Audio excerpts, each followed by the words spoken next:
When the pastor asked if anyone objected to the marriage, the chapel fell into absolute silence. No one expected the bride herself, the powerful millionaire, to slowly raise her hand. Before hundreds of stunned eyes, Isabella Moore tore the white veil from her head, her eyes calm to the point of cold. Her voice rang out clear and deliberate. "I will marry a single dad instead of you." Julian Carter froze, his face draining white as she turned and walked away, leaving behind a wedding that had just collapsed in its own aisle. 3 hours before Isabella Moore raised her hand in that chapel, she stood in front of a full-length mirror in the bridal suite, watching her reflection with an expression that gave nothing away. The wedding dress had cost $30,000, custom designed in Milan, but the number meant nothing to her. She had built a tech company from her garage to a valuation of $200 million. Money was just a tool, not a measure of worth. The door opened quietly. Ethan Blake stepped inside carrying a garment bag, his movements careful and deliberate. He had been her executive secretary for 3 years, the kind of assistant who anticipated problems before they became crisis. He was in his mid-30s with the tired eyes of a man who raised a 7-year-old daughter alone while managing the chaos of someone else's empire. Isabella trusted him more than she trusted most people, which wasn't saying much. "The florist confirmed the centerpieces," Ethan said, hanging the garment bag on a hook. "Your mother called twice. She wants to know if you're using the family veil." His tone was neutral, but Isabella caught the slight tension in his jaw. Ethan had never liked Julian Carter, though he was professional enough never to say so directly. Isabella smoothed the silk of her dress. "Tell her I'm using the one Julian chose." She watched Ethan's reflection in the mirror. "Something on your mind?" Ethan set down the folder he was carrying and met her eyes. "I need to ask you something and I need you to answer honestly." The shift in his voice made Isabella turn around. "Are you sure about this?" It was the kind of question no one else had dared to ask. Her mother was thrilled that Isabella had finally found someone suitable. Her business partners saw the marriage as a strategic alliance between her tech empire and Julian's family's real estate holdings. Society pages had already crowned them the power couple of the year, but Ethan was asking if she was sure, and the question landed like a stone in still water. "Julian is everything I should want," Isabella said carefully. The words tasted rehearsed because they were. Julian Carter was handsome, charming, came from old money, and understood the world she moved in. He never flinched when she talked about quarterly earnings or board meetings. He had proposed with a 10-carat diamond at a charity gala and hundreds had applauded. What Ethan didn't say, but what hung in the air between them was that Julian had never once asked about the medical diagnosis Isabella had received 2 years ago, the one that confirmed she would never be able to carry a child. Julian had simply said, "We'll figure it out," and changed the subject to honeymoon destinations. At the time, Isabella had been grateful for his easy acceptance. Now, she wondered if it had been acceptance or indifference. Ethan picked up his folder again, his expression carefully blank. "I'll be downstairs if you need anything." He left before Isabella could respond. She turned back to the mirror, studying the woman in white, successful, composed, about to marry a man who looked perfect on paper. 45 minutes before the ceremony, Isabella stepped out of the bridal suite to find her mother in the hallway, fussing over the flower arrangements. Margaret Moore was a force of nature in cream-colored Chanel, the kind of woman who had opinions about everything and the social weight to make them matter. She looked up as Isabella approached, her face softening in a way it rarely did. "You look beautiful, darling." Margaret adjusted the edge of Isabella's veil with practiced hands. "Julian's family is already seated. The Vanderbilts sent their regrets, but the Ashton are here, and Senator Williams came with his wife." She rattled off names like a general reviewing troops.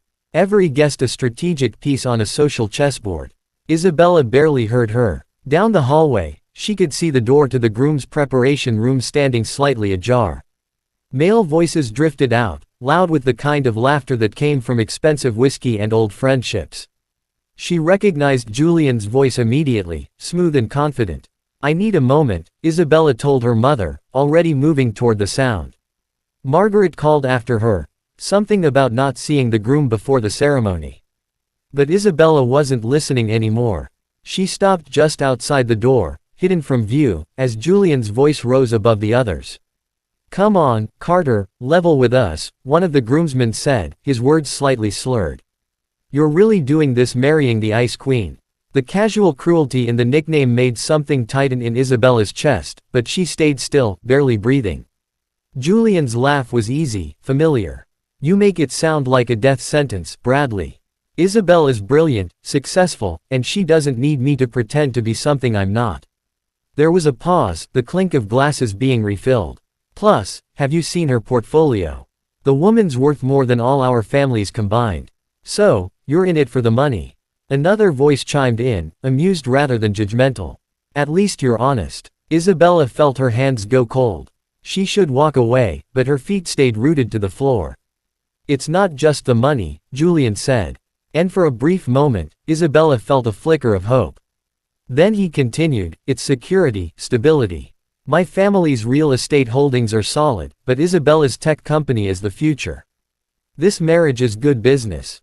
He said it the way someone might discuss a merger, clinical and strategic. Bradley laughed, the sound harsh and knowing. But seriously, man, doesn't it bother you? The whole no kids thing. I mean, what's the point of marriage if you're not building a legacy? The question hung in the air. Isabella had never told Julian's friends about her medical condition. He had promised to keep it private.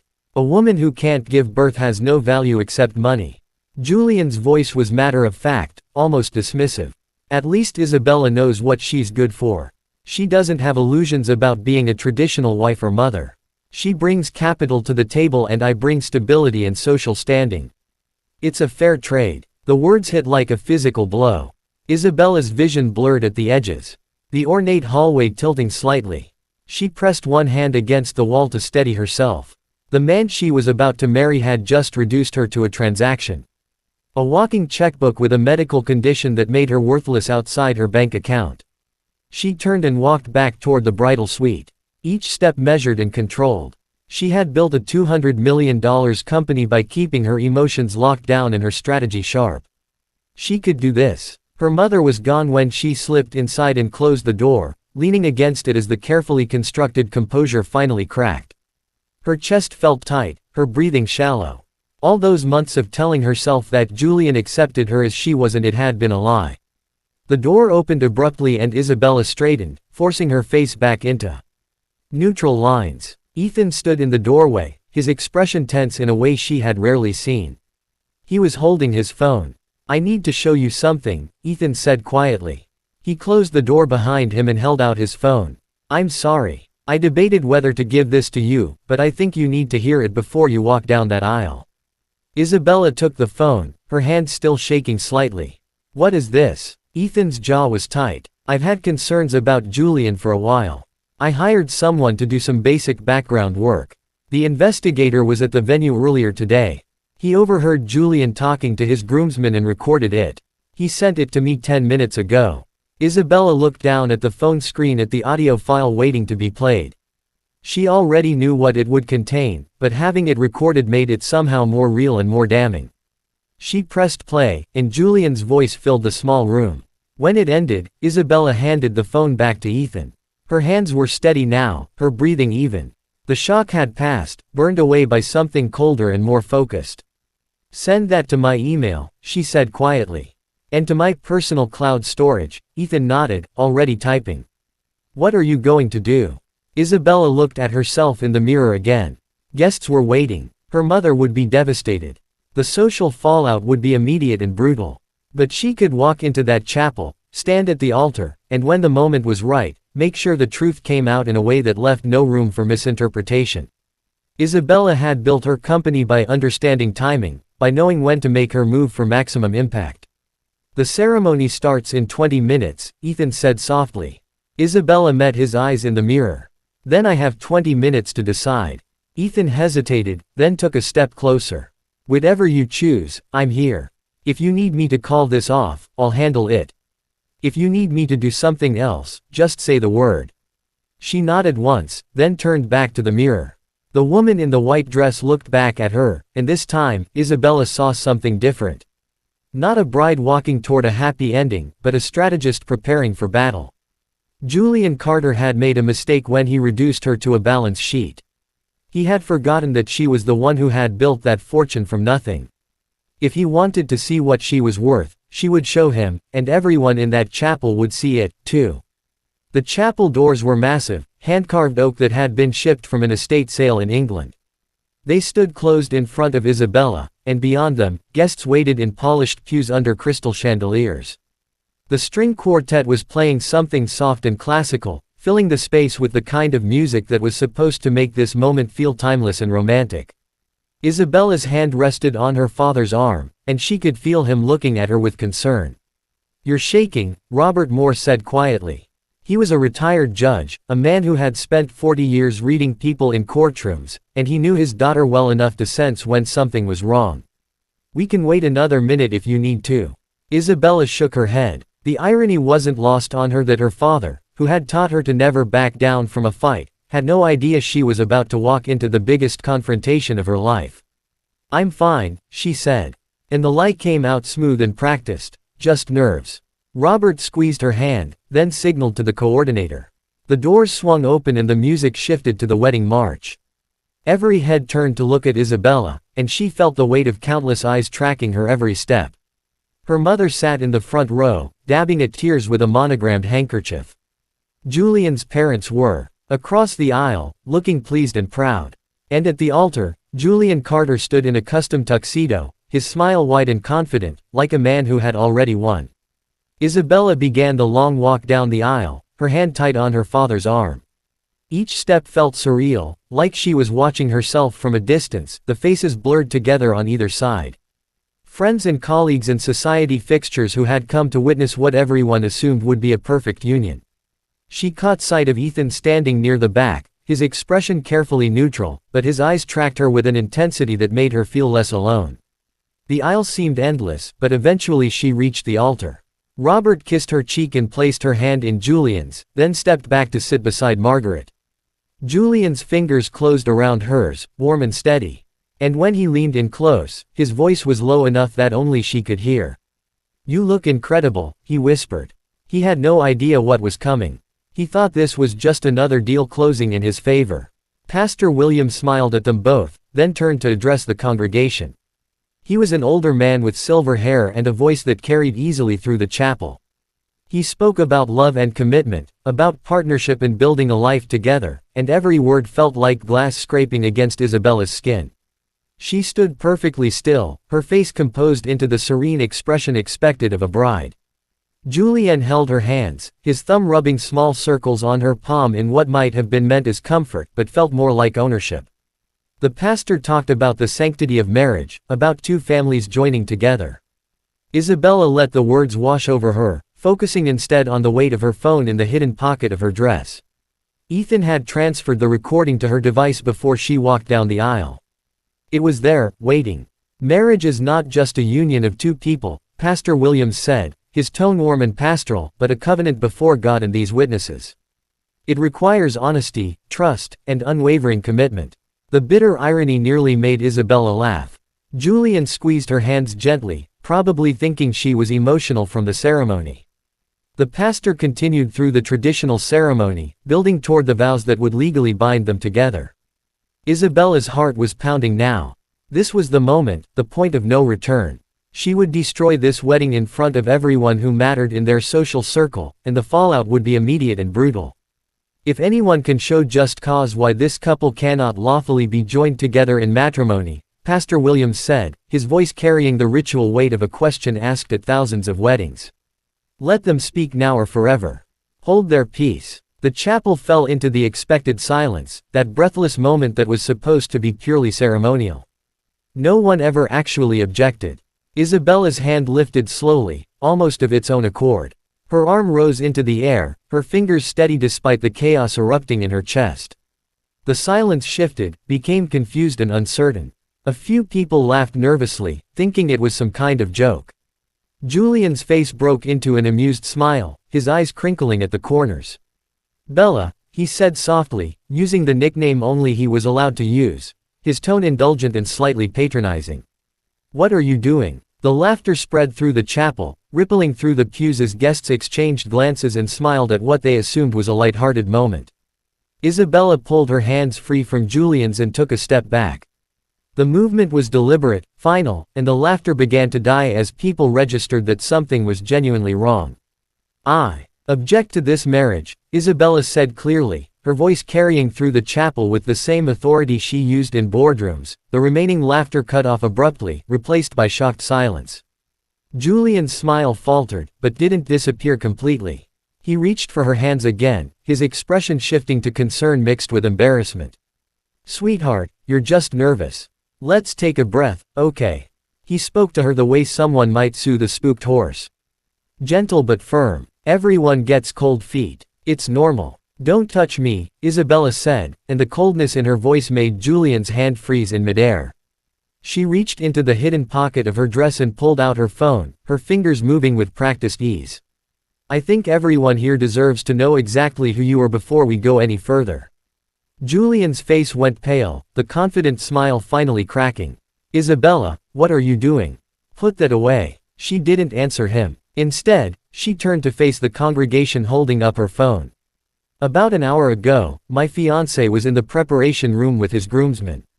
They had an interesting conversation." She pressed play and Julian's voice filled the chapel crystal clear. The acoustics that had made the string quartet sound so beautiful now turned against him, carrying every word to every corner of the room. "Isabella's brilliant, successful, and she doesn't need me to pretend to be something I'm not. Plus, have you seen her portfolio? The woman's worth more than all our families combined." Julian's recorded voice sounded casual, almost jovial, followed by Bradley's amused response. "So, you're in it for the money. At least you're honest." The chapel was completely silent now, except for the recording. Guests sat frozen, unable to look away. Isabella watched their faces, saw the moment comprehension dawned, saw shock and disbelief, and in some cases a dark kind of fascination. Julian's recorded voice continued. "It's not just the money, it's security, stability. My family's real estate holdings are solid, but Isabella's tech company is the future. This marriage is good business." The clinical assessment laid bare for everyone to hear. But the worst was still coming. Bradley's voice again, slurred and careless. "But seriously, man, doesn't it bother you? The whole no kids thing. I mean, what's the point of marriage if you're not building a legacy?" Isabella saw several people lean forward, suddenly understanding that something even more damaging was about to be revealed. Julian's final words rang out. Damning and undeniable. "A woman who can't give birth has no value except money. At least Isabella knows what she's good for.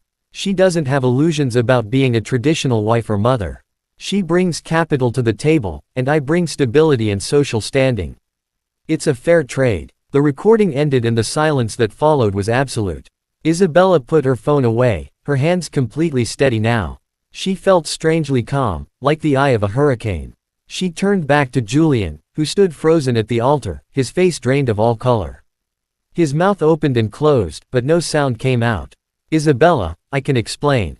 He finally managed, his voice cracking. He looked around at the witnesses, at his parents, sitting rigid with shame, at Isabella's mother, who had covered her face with both hands. "This isn't what it sounds like. I was drunk. I was joking with the guys. You know how locker room talk is." He reached for her again, desperation creeping into his voice. "You're taking this out of context." "Context," Isabella repeated and something sharp entered her tone. "The context is that you reduced me to a bank account. You told your friends that my inability to have children makes me worthless except for money. You called our marriage a business deal while I was standing in this dress believing you actually cared about me." Her voice didn't rise, didn't waver, but every word landed like a hammer blow. Julian's face twisted, cycling through panic and anger and calculation. He was searching for an angle, a way to spin this. "You're being dramatic," he said. And it was the wrong thing to say. Isabella saw several women in the congregation flinch at the dismissive tone. "So, I said some stupid things to my friends. Men do that. It doesn't mean I don't care about you." "You're right," Isabella said quietly. "It means exactly that. Means you don't care about me as a person. You care about what I can provide." She looked past him to Pastor Williams, who stood at the altar looking like he wished he could disappear. "I believe that answers your question, Pastor. There is just cause why this marriage cannot proceed." The murmuring started then, spreading through the chapel like wildfire. Isabella could hear fragments of shocked conversations. Her name repeated over and over with various inflections of disbelief and sympathy. Her mother was crying openly now, her carefully applied makeup running in dark streaks. Julian grabbed her arm, his fingers digging in hard enough to bruise. "You can't do this," he hissed, all pretense of charm abandoned. "Do you have any idea what this will do to both our reputations? We can fix this. We can go somewhere private and talk about it like adults." His grip tightened and Isabella saw fear flash across his face. Fear of losing access to her money, her connections, her company. Isabella looked down at his hand on her arm, then back up at his face. "Let go of me." He didn't. His fingers stayed locked around her arm, his expression hardening into something ugly. He was used to getting his way, used to people bending to his will because of his name and his charm and his family's social standing. Ethan appeared beside them so quickly that Julian actually startled. He had moved up from the back without anyone noticing. And now he stood at Isabella's shoulder, his expression cold and dangerously calm. "She told you to let go," Ethan said quietly. There was no threat in his voice, just a simple statement of fact. But something in his tone made Julian's hand drop immediately. Julian looked between them, and Isabella saw the moment new understanding dawned in his eyes. "This is about him, isn't it?" He laughed, the sound bitter and sharp. "You're throwing away everything we built because of your assistant. That's rich, Isabella. Really rich." "This has nothing to do with Ethan," Isabella said, her voice cutting through Julian's bitter laughter. "This is about you. About what you said, about what you really think of me." She reached up and pulled the veil from her hair, the expensive lace coming free in her hands, the symbol of bridal purity and innocence reduced to a piece of fabric. She held it for a moment, looking at the delicate lace work, then let it fall to the floor at Julian's feet. The gesture was deliberate, final. "You wanted to know what I'm good for," Isabella said, and her voice carried through the chapel with perfect clarity. "I'm good for building companies from nothing. I'm good for making decisions that matter, and I'm good for recognizing when someone is using me." She turned to face the congregation one last time, looking at the faces that had come to witness her wedding and were instead witnessing its spectacular destruction. Her mother was still crying. Julian's mother looked like she might faint. But scattered throughout the crowd, Isabella saw other expressions. Women nodding slightly. People who understood what it meant to be reduced to your usefulness rather than valued for yourself. "I will marry a single dad instead of you," Isabella said, looking directly at Julian. She had said them then in the heat of the moment, but now they felt like a promise to herself, a declaration that she would rather build something real with someone genuine than play house with a man who saw her as a transaction. Julian's face went white, the final color draining away as he registered that this was really happening.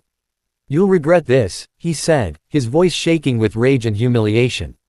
"I'll make sure everyone knows what kind of person you really are." "They already do," Isabella said simply. Then she turned and walked down the aisle away from the altar and the man standing at it and the life she had almost locked herself into. Her steps were measured and calm, her head high. Behind her, she could hear chaos erupting, voices rising in shock and speculation, and in some cases applause.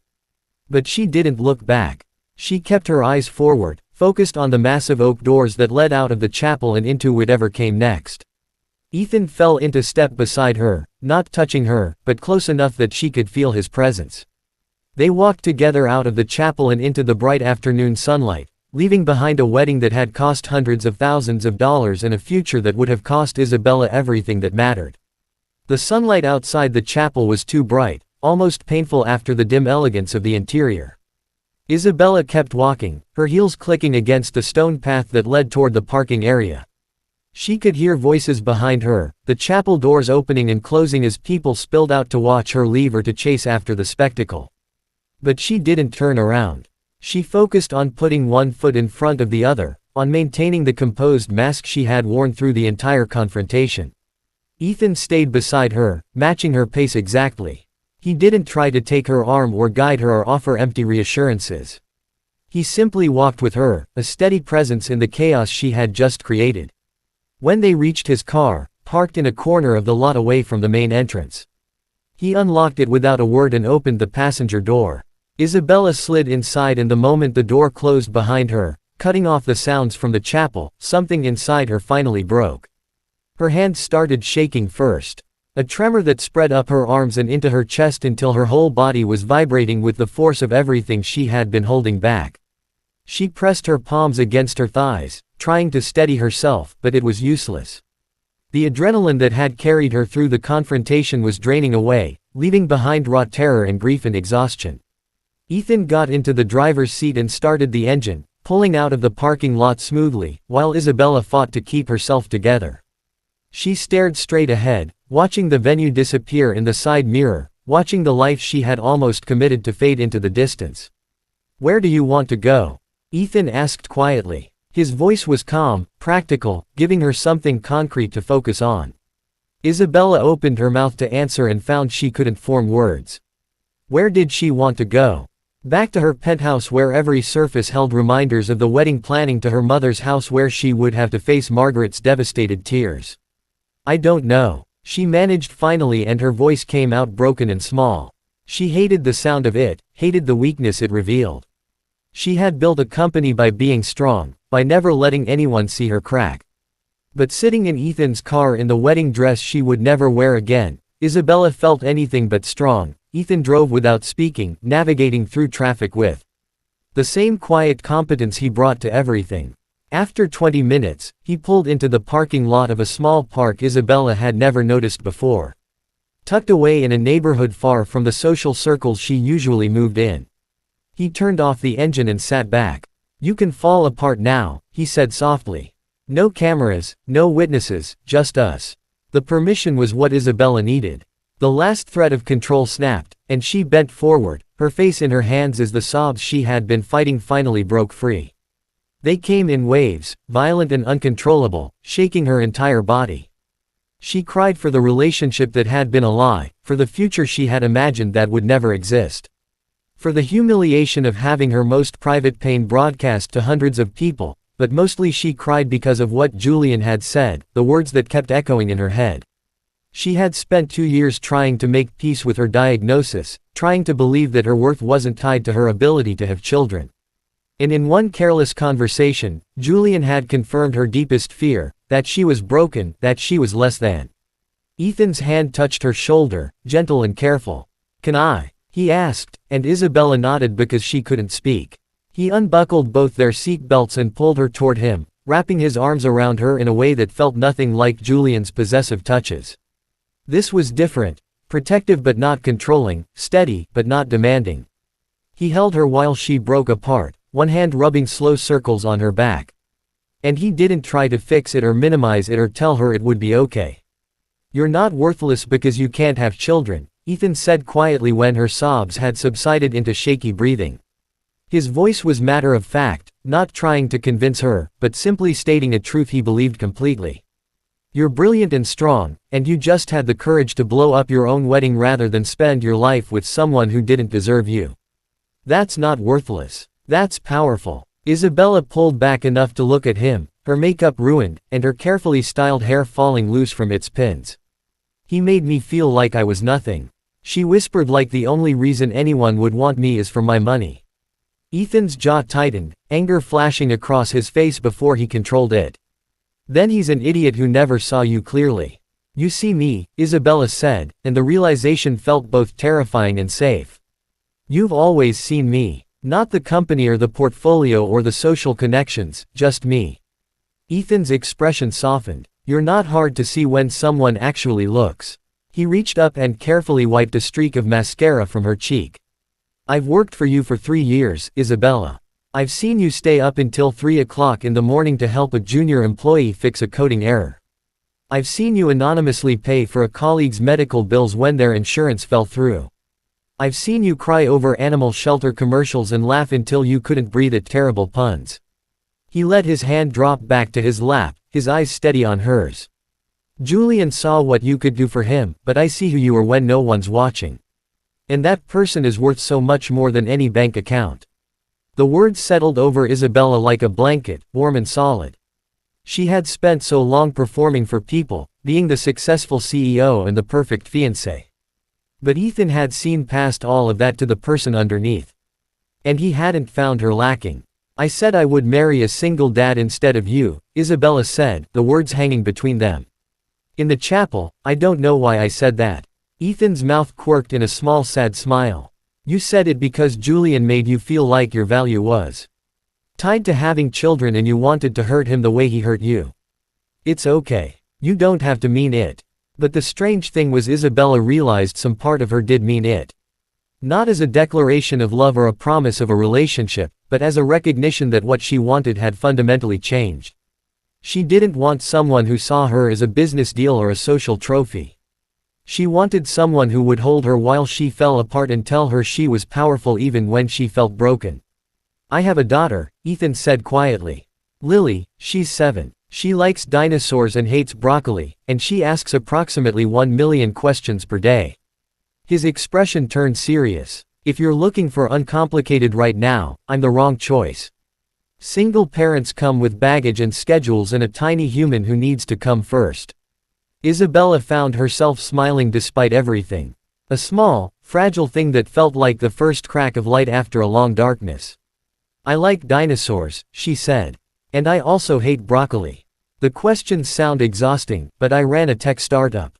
I'm used to exhausting. Ethan studied her face, searching for something. You just walked away from a wedding, Isabella. You're allowed to not have everything figured out right now. I know, Isabella said, and she did. She wasn't ready for a relationship. Wasn't ready to jump from one man to another, as if that would fix the damage Julian had done. But she was ready to acknowledge that Ethan had been there all along, quiet and steady, and seeing her more clearly than the man she had almost married. She was ready to consider that maybe the safety and respect he offered were worth more than any grand romantic gesture.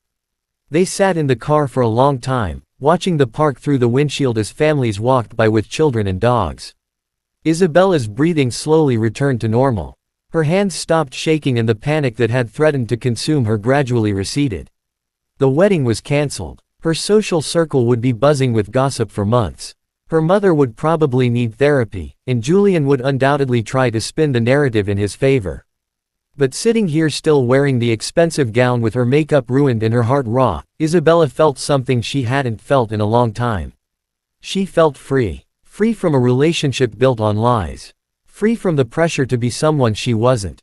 Free to choose what came next based on what she actually wanted rather than what everyone expected. Thank you, she said finally, turning to look at Ethan, for the recording, for being there, for this. She gestured vaguely at the car, the park, the space he had given her to break down without judgment. Ethan shook his head. You don't have to thank me for basic human decency. Yes, Isabella said firmly. I do, because apparently basic human decency is rarer than I thought. She took a deep breath, straightening her shoulders. I need to go face my mother eventually and deal with the venue cancellation and probably issue some kind of statement before Julian controls the narrative entirely. Ethan started the engine. Where to? Isabella thought about it, about all the places she could go and all the conversations she would have to have. But first, before any of that, she needed to go home and take off this dress and wash away the last physical remnants of the wedding that never happened. Home, she said, and then we figure out the rest. As Ethan pulled back onto the road, Isabella caught sight of her reflection in the side mirror. Her hair was a mess. Her face was blotchy from crying. And the dress was wrinkled from being crushed against Ethan's shoulder. She looked nothing like the composed bride who had walked down the aisle an hour ago. She looked real. She looked human. She looked like a woman who had chosen herself over a comfortable lie and who was starting to understand that maybe that was the bravest thing she had ever done.